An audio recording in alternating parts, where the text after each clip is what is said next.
قبل از ادامه ویدیو لطفاً چنل را سبسکریب کرده علامه زنگ را کلیک نمایید تا از ویدیوهایی که در آینده نشر میشد آگاه باشین.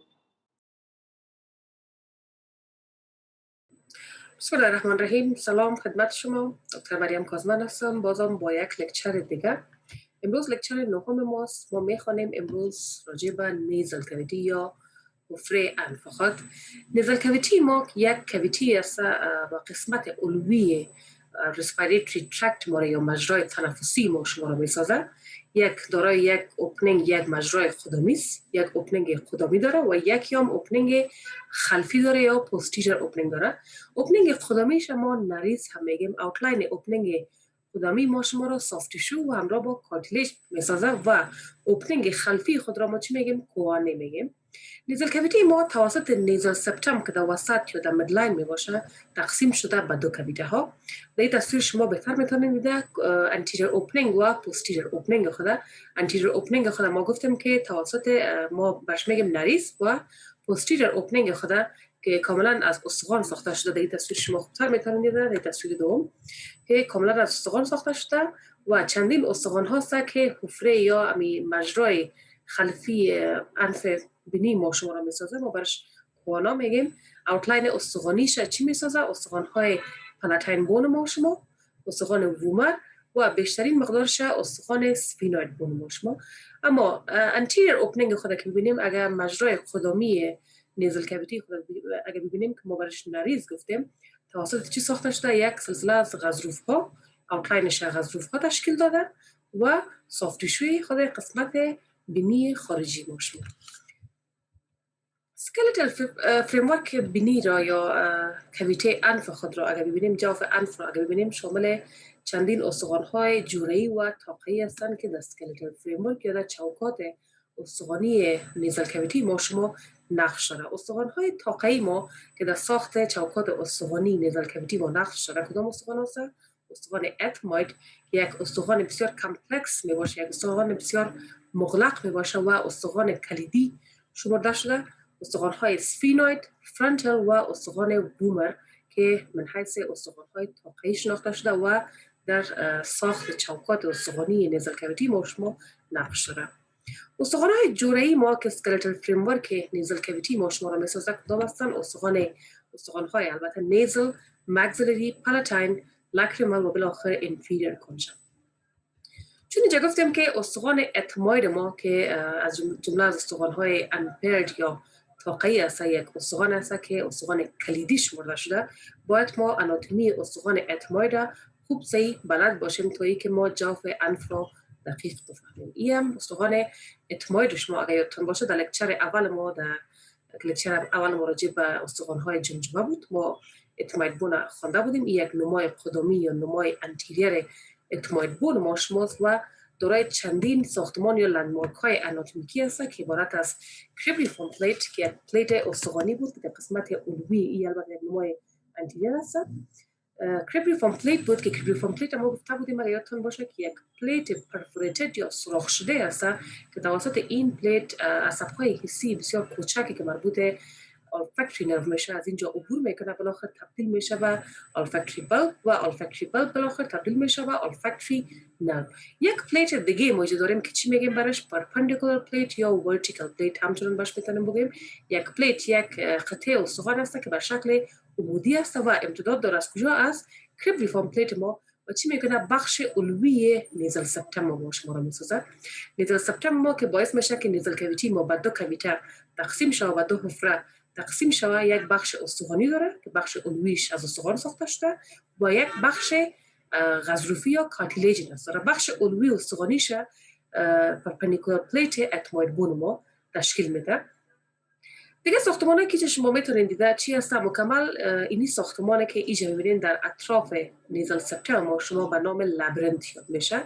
اینی هر دو به نام لابرنت یاد میشه. لابرنت یعنی هر ساختمانی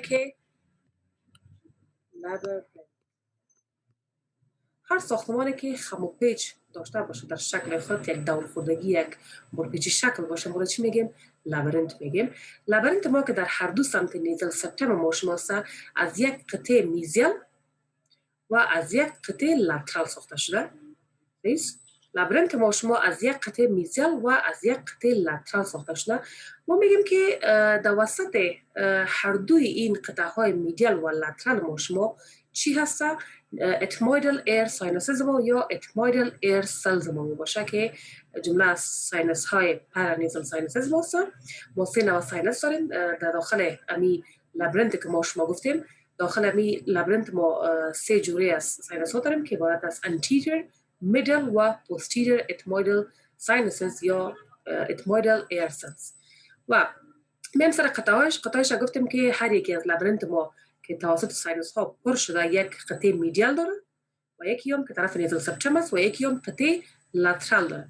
قطعه میدیال اتمویدال لبرنت ما شما وال دیواره لترال نیزل کویتی ما شما را میسازه و قطعه لترال اتمویدال لبرنت ما شما دیواره میدیال آربیتال کویتی یا حفره چشم را میسازه. خب دقت کنید نمیجه بازم یک بار تکرار میکنم. بینی ما شما یک روف داره، 4 دیواره داره، البته یک ما برش میگیم روف، فلور و 2 دیواره های لترال و همچنان یک دیواره میزیل یا میدیال ما شما. دیواره های لترالش توسط میدیال پلیت اتمویدال لبرنت ساخته شده که این طرف نیزل سبتم که چیز پلیت است و لترال پلیت اتمویدال لبرنت ما شما چی میکنه؟ میدیال پلیت آربیتال کویتی ما شما را میسازه. در میدیال پلیت خود ما 2 دانه از چی داریم؟ کانکای داریم یا کانچا داریم که ما چی میگیم؟ سوپیریر و میدل نیزل کانچا. چون در قسمت بینیمه از ما خود نیزل کانچا برش میگیم. سوپیریر نیزل کانچا ما در قسمت خلفی استخوان اتموید میباشه و انتیریر ببخشید میدل نیزل کانچا ما در کجا میباشه؟ در قسمت قدامی اتمویدال بون ما شما باشه. این تصویر بازم یک بار یک تصویر واضح براتون معلوم میشه. اتموید بون شما را چی کرده؟ تقسیم کرده، جدا ساخته. هر 3 قطعه البته. در وسط ما چی داریم؟ ما یک olfactory پلیت داریم که olfactory پلیت ما گفتیم یک پلیت سوراخ شده یا پرفوریتد پلیت می باشه. توسط این پرفوریتد پلیت ما عصب‌های حسی کوچکی که olfactory نرو برش میگیم عبور میکنه و بالاخره تبدیل میشه به olfactory bulb و بالاخره به olfactory نرو ما شما یک پلیت پرپندیکولار یا پلیت عمودی داره که امتداد داره از کجا؟ از کریبلیفورم پلیت و در بالای کریبلیفورم پلیت در قسمت سوپیریر کریبلیفورم پلیت ما چی داریم؟ کریستاگالی. که کریستاگالی ما چی بود؟ جایگاه اتصال قدامی فاکس سربری ما بود یا فاکس سربرای ما بود. در اطراف میزل سبتم خود ما گفتیم که ما 2 لبرنت داریم. ما برش چی میگیم؟ اتمویدال لبرنت ما و این لبرنت های ما یک قطعه میدیال داره و یک قطعه چی داره؟ لترال داره. یک قطعه لترال داره و یک قطعه میدیال داره. هر دوی این لبرنت ها یک قطعه میدیال و همچنان یک قطعه لترال. قطعه میدیال ما شما میگیم که لترال وال نیزل کویتی رو میسازه و قطعه لترال اتمویدال لبرنت ما شما دیواره میدیال آربیتال کویتی ما شما رو میسازه و در قطعه میدیال خود ما 2 برجستگی های شاخ مانند از استخوان چی داریم؟ اتموید داریم که ما چی میگیم؟ سوپیریر نیزل کانکا این قسمت می باشه و انفیریر نیزل کانکا که این قسمت استخوان می باشه.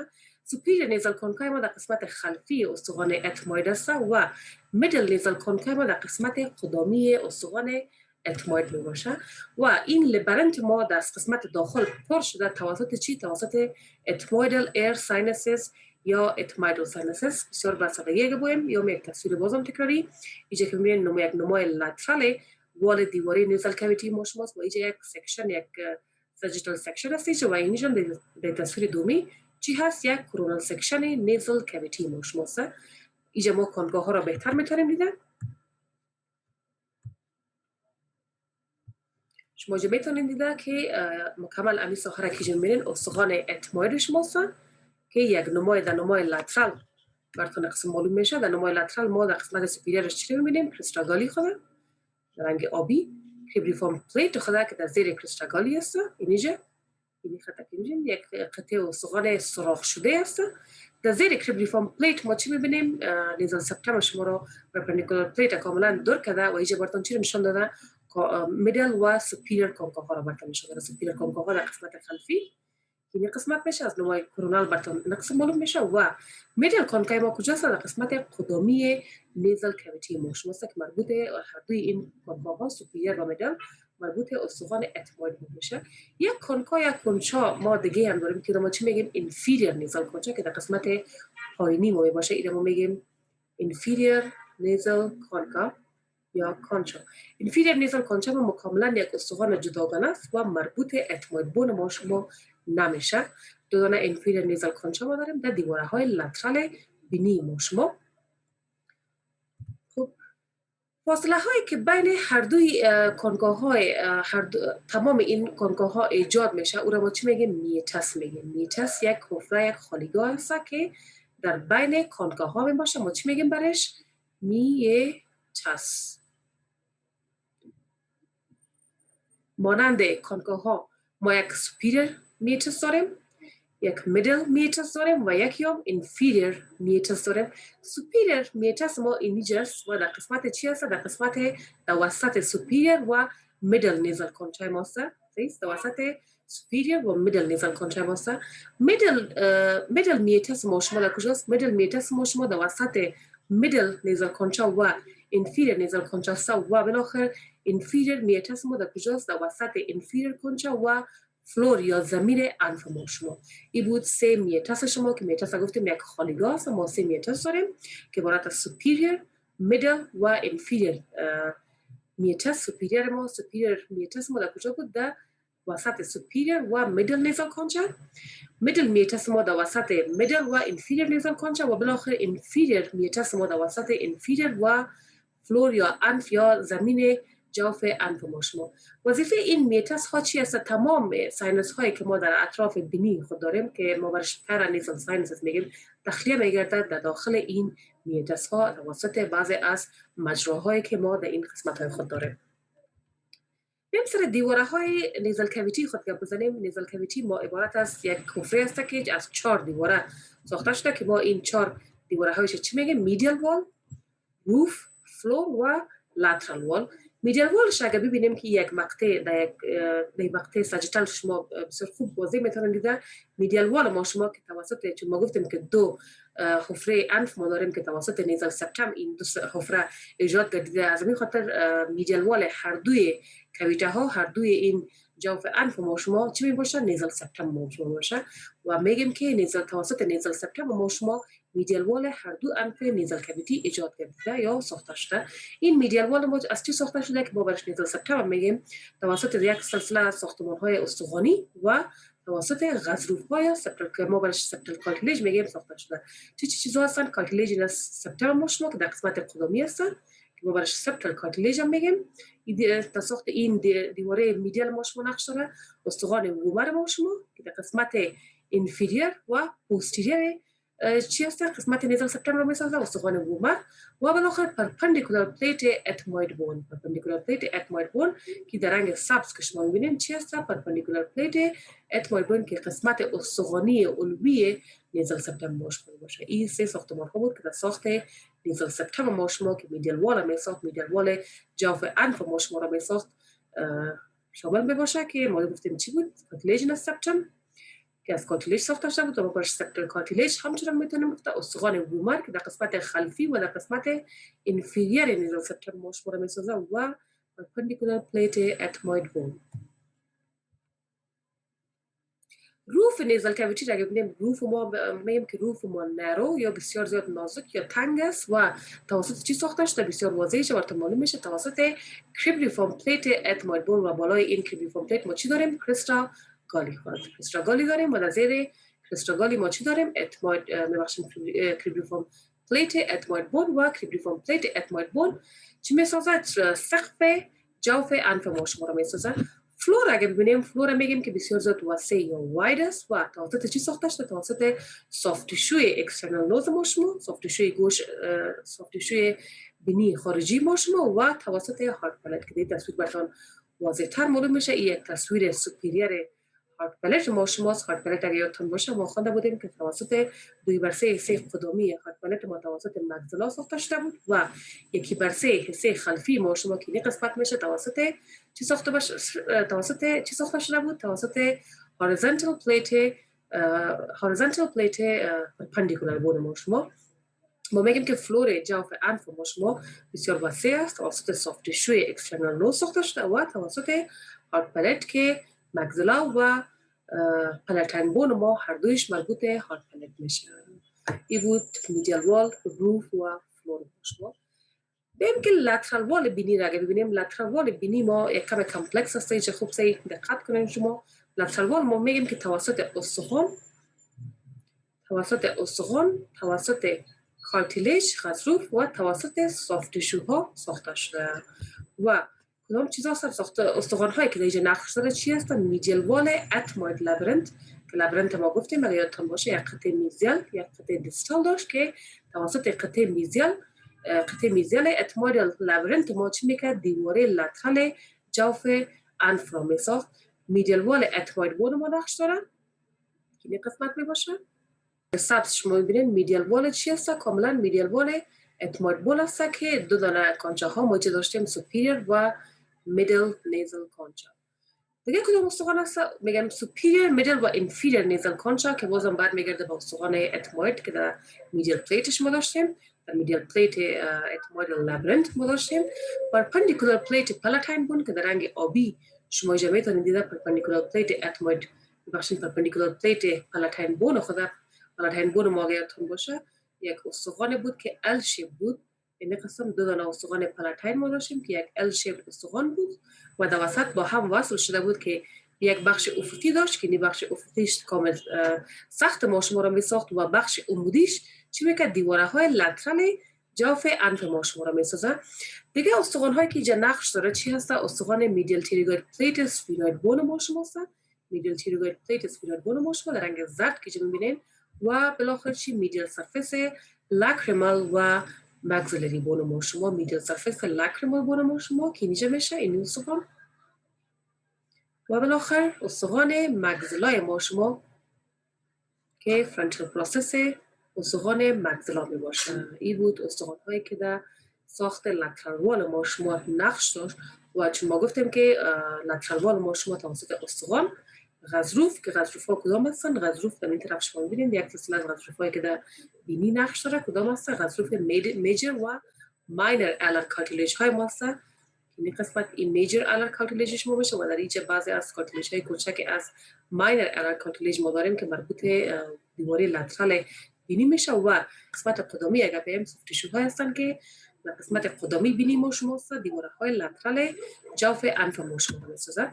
ساینس ها را اول باید ببینیم که ساینس ها چیه. ساینس ها عبارت است یک حفره پر از هواست که توسط مخاط پوشانیده شده و وقتی میگیم پرانیزال ساینس یعنی ساینس های هستن، حفره های هستن پر از هوا و که توسط مخاط پوشانیده شده در اطراف بینی ما شما هست. از مخاطر میگیم پرا یعنی اطراف، نیزل هم بینی، ساینس هم خود ساینس های هستن که در اطراف بینی هستن. ما 4 نوع ساینس ها داریم که هر یکی از این ساینس ها به حساب موقعیتی که در استخوان دارن به نام استخوان نام برده شدن. فرنتال ساینس ما در استخوان فرنتال ما می باشه. اتموید ساینس داریم ما که 3 نوع اتموید ساینس داریم که در کجا می باشه؟ لابرنت ما را پر میکنه در بین قطعه میدیال و لاترال اتموید لابرنت ما می باشه و شامل 3 نوع ساینس هاست که ما برش میگیم انتیریور، میدل و پوستیریور اتمویدال ساینسز. مگزلری ساینس داریم که در استخوان مگزلای ما شماست و بالاخره سفینوید ساینس داریم ما که در استخوان سفینوید ما شماست یا در قسمت بادی استخوان سفینوید ما شماست. این سر وظایف پرانیزال ساینسز اگه ببینیم وظایف پرانیزال ساینسز چیه؟ 3 وظیفه عمده داره که وظیفه اولش چی میگیم؟ لایتن دستن.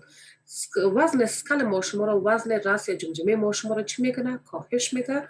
وظیفه دومش act as resonance for speech، من حیث رزونانس برای تولید صدا کار میکنه. وظیفه سومش چی هست؟ ایر کندیشنینگ. ایر کندیشنینگ وقتی میگیم یعنی چی میکنه؟ هوای تنفس شده را گرم میسازه، مرطوب میسازه و همراهش هوای تنفس شده را کلین یا پاک میسازه. این بود وظایف functions of paranasal sinuses. تمام از پرانیزال ساینس های ما پوش گردیده توسط رسپیریتری میوکوزای ما شما و تمام این ساینس ها باز میشه و تخلیه میشه در داخل لاترال وال نیزل کاویتی ما شما و تمام این ساینس های ما تصیب شده یا انرویت شده توسط برانچ های تراجمینال نرو. خب در این تصویر شما بسیار واضح میتونید دیده که تمام این پرانیزال ساینسز ما تخلیه گردیده توسط میچس ها در داخل لترال وال جوف انف ما شما. فرنتال ساینس اگر ببینیم، فرنتال ساینس ما را میگیم که most superior of the sinuses است، موقعیتش بسیار سوپریور است نسبت به ساینس های دیگه، چون در فرنتال بون است. شکلش چی است؟ به شکل تریانگولر یا مثلثی شکل است که قاعده این مثلث به طرف میدلاین یا میدیال می باشه و ذروهش یا اپکسش به طرف لترال می باشه و این ساینس تخلیه می گرده در لترال وال جوف انف ما شما در داخل میدل میچس. اتمویدال ساینس اگر ببینیم، ما گفتم که اتمویدال ساینس ما در بین لابرنت است. اتمویدال لابرنت را پر میکنه و شامل 3 ساینس هاست که ما برش میگیم پوستیریور اتمویدال ساینس. در وسط که ببینیم چی است؟ میدل اتمویدال ساینس که نام برده نشده و بالاخره انتیریور اتمویدال ساینس شما. فلز در اتمویدال لابرنت قسمی که قبلا گفتیم، اتمویدال لابرنت ما از یک قطعه میدیال و از قطعه لترال ساخته شده بود و در وسط این قطعه میدیال و لترال ما چی داشتیم؟ اتمویدال ایر سلز یا اتمویدال ساینسز داشتیم که شامل انتیریور، میدل و پوستیریور اتمویدال ایر سلز می باشه. ماکسیلری ساینس اگر ببینیم، ماکسیلری ساینس هم میگیم که largest of the paranasal sinuses، بزرگترین ساینس از paranasal sinuses ما می باشه. پیرامیدال این شیپ به شکلش چی است؟ هرامی شکل است و 4 دیواره داره که 4 دیواریش ما چی میگیم؟ اپکس، بیس یک قاعده، یک اپکس چون گفتیم هرامی شکل است و یک فلور همراه با یک روف. فلور، روف، اپکس و بیس. اپکسش میگیم که به سمت لترال است، به سمت لترال راس ما شماست. بیسش یا قاعدهش توسط لترال وال بینی ما شما ساخته شده. شما میتونید بسیار واضح بیس ماکسیلری ساینس ما توسط لترال وال بینی ساخته شده و اپکسش در کجاست؟ در قسمت لترال هد ما شماست. خب در این تصویر شما واضح میتونید دیده باوندری های یا دیواره های وال های ماکسیلری ساینس خود که ما گفتیم 4 دیواره داره که عبارت از روف یا سقف که بستگی داره همراه با کجا، توسط یک قطعه نازک استخوانی همراه با اوربیتال کویتی ما یک قطعه نازک استخوانی است که همراه توسط این قطعه ماکسیلری ساینس ما وصل شده همراه با چی؟ اوربیتال کویتی ما شما یک فلور داره یا یک زمین داره که توسط زمینش یک ارتباط داره. ماکسیلری ساینس ما همراه با ریشه های دندان های مولر ما شما بیس داره یا قاعده داره که بیسش ما میدیال وال همچنان میگیم و بیس یا میدیال والش توسط لترال وال انف ما شما، لترال وال جوف انف ما شما ساخته شده که نی دیواره میشه که مربوط جوف انف ما شما میشه و لترال وال جوف انف است که چی میکنه؟ بیس یا میدیال وال ماکسیلری ساینس ما شما رو میسازه و همچنان یک اپکس داریم که اپکسش به سمت لترال ما شما باشه. در تمام این ساینس ها البته ماکسیلری ساینس یگانه ساینسی است که موقعیتش از جوف انف پایین‌تر است. ما گفتیم که تمام این ساینس ها تخلیه میگردد در داخل جوف انف ما شما، در داخل دیواره لترال جوف انف ما شما. ماکسیلری ساینس تا اینکه پر نشه، چون گفتیم از مخاط توسط مخاط پوشانده شده و مخاط چی میکنه؟ مخاط افراز میشه تمیزا تا اینکه توسط مخاط تا یک لول پر نشه در داخل لترال وال نیزل کویتی ما تخلیه نمیگردد. این بود لکچر امروزی با شما. خدا کنه که یک چیز آموخته باشین. اگر واقعا فکر میکنید که لکچر براتون مفید بوده، لطفاً چنل را سبسکریب کنید و ویدیو را همراه با دوستان حتما شریک سازید. تشکر از توجهتان. وقتتون خوش.